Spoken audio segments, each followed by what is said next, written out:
Hello बच्चों, let's see the question. This is assertion reason type. So A हमको select करना है.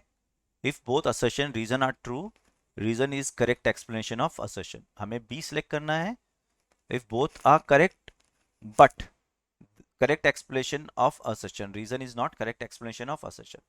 हमें सी सेलेक्ट करना है जब assertion ट्रू हो, रीजन फॉल्स हो. और हमें अगर दोनों ही गलत हैं तो डी सेलेक्ट करना है. तो क्वेश्चन पढ़ लेते हैं.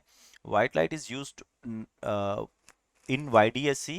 Now a glass slab is inserted in front of slit. Then red fringe will shift less. Refractive index of violet color will be more. ठीक है, अब अपन देखते हैं बच्चों बेसिक कॉन्सेप्ट क्या है इसका. तो अगर अपन बात करें की कॉन्सेप्ट की, तो की कॉन्सेप्ट ठीक है. तो की कॉन्सेप्ट है fringe pattern.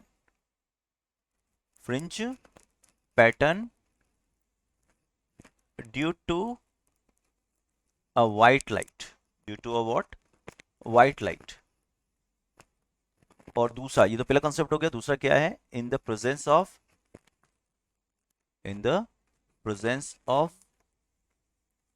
Glass slab. Glass slab, दो कॉन्सेप्ट हम यहाँ पे यूज कर रहे हैं. ठीक है. अब देखो हमको क्या दिया गया है. हमको ये दिया गया है कि हम YDSE कर रहे हैं, तो हमें क्या मिलेगा? कलरफुल पैटर्न मिलेगा. ऑब्वियसली अगर हम व्हाइट लाइट यूज कर रहे हैं तो हमें क्या मिलेगा? कलरफुल पैटर्न मिलेगा. अब अगर कलरफुल पैटर्न मिल रहा है हम लोगों को, तो इन colourful pattern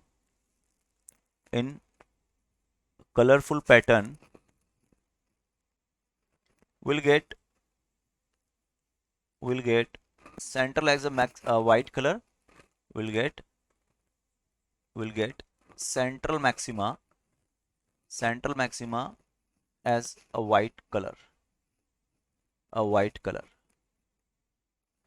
Around this white,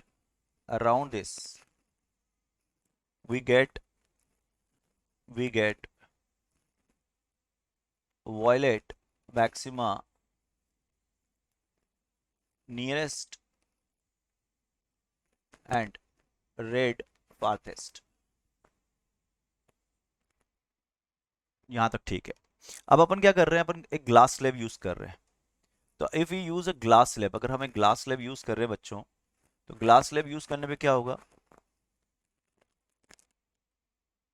by using a glass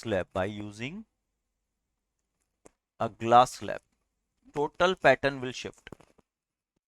Total pattern will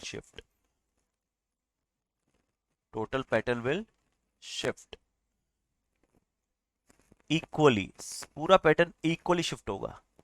that means shift in red fringe equal to shift इन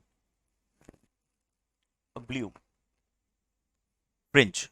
ठीक है. अब लेकिन अगर हम फ्रिंज विड्थ की बात करें, तो देखो फ्रिंज विड्थ क्या है.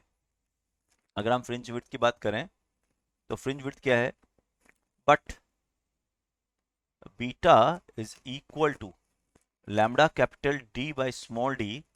Beta is directly proportional to lambda and lambda is inversely proportional to mu. So beta of red, जो बीटा रेड होगा, अब आप देखो लैम्बडा रेड जो है वो बड़ा होता है किससे? तो बीटा रेड जो होगा वो ज्यादा होगा किससे? बीटा ऑफ वायलेट से. ठीक है. Hence violet fringes will shift more than red fringes. क्योंकि जो आपकी वॉयलेट फ्रिंजेस होंगी वो पतली पतली होंगी, ठीक है ना, और रेड फ्रिंजेस मोटी मोटी होंगी. अब शिफ्ट तो इक्वल हुआ है, लेकिन क्योंकि वॉयलेट पतली फ्रिंज है तो उनका फ्रिंज शिफ्ट ज्यादा हो जाएगा. तो ये बोला refractive index of violet colour is more. देख लो, बिकॉज इसी वजह से हमारे पास जो शिफ्ट होगा वो क्या हो जाएगा? ज़्यादा हो जाएगा. तो यहाँ से अगर हम ऑप्शन सेलेक्ट करें बच्चों, तो ये ऑप्शन ए करेक्ट हो रहा है. And I hope you understood it. All the best.